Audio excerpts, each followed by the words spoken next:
Good morning, I'm Chiao Suen. Thanks for joining us on ST Live.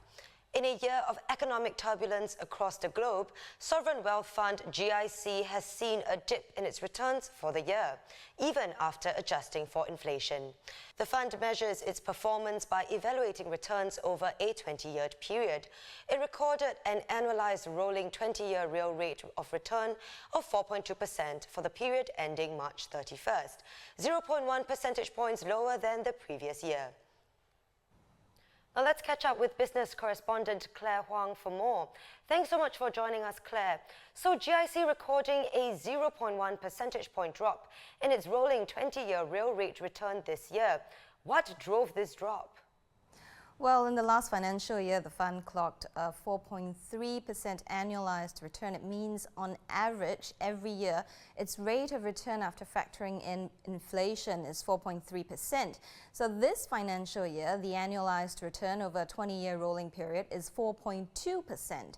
It means that every $100 invested with GIC in 2003 would have grown to about $228 today after stripping away inflation. But you see, the previous result was its best performance since 2015. So a 4.2% rate of return is like what GIC Chief Executive Lim Chow Kiat said, stable and good. This is particularly so as the global markets are volatile, inflation has been going up, and the political situation in the world is more uncertain. So what is GIC doing to counter these headwinds? If you look at GIC's portfolio, you'll see that bonds make up a significant portion at almost 40%. In general, bond yields go down when inflation goes up. So last year, GIC has continued to seek protection from inflation. So it has been moving to increase its investments in real estate and private equities. With that, the asset mix for bonds dipped. The problem with this strategy, as GIC pointed out, is that everyone is also trying to get into inflation-protected sectors. So the fund is also trying to exercise price discipline, basically not paying for something that's overpriced. So what does the drop mean for the fund and for the Singapore economy?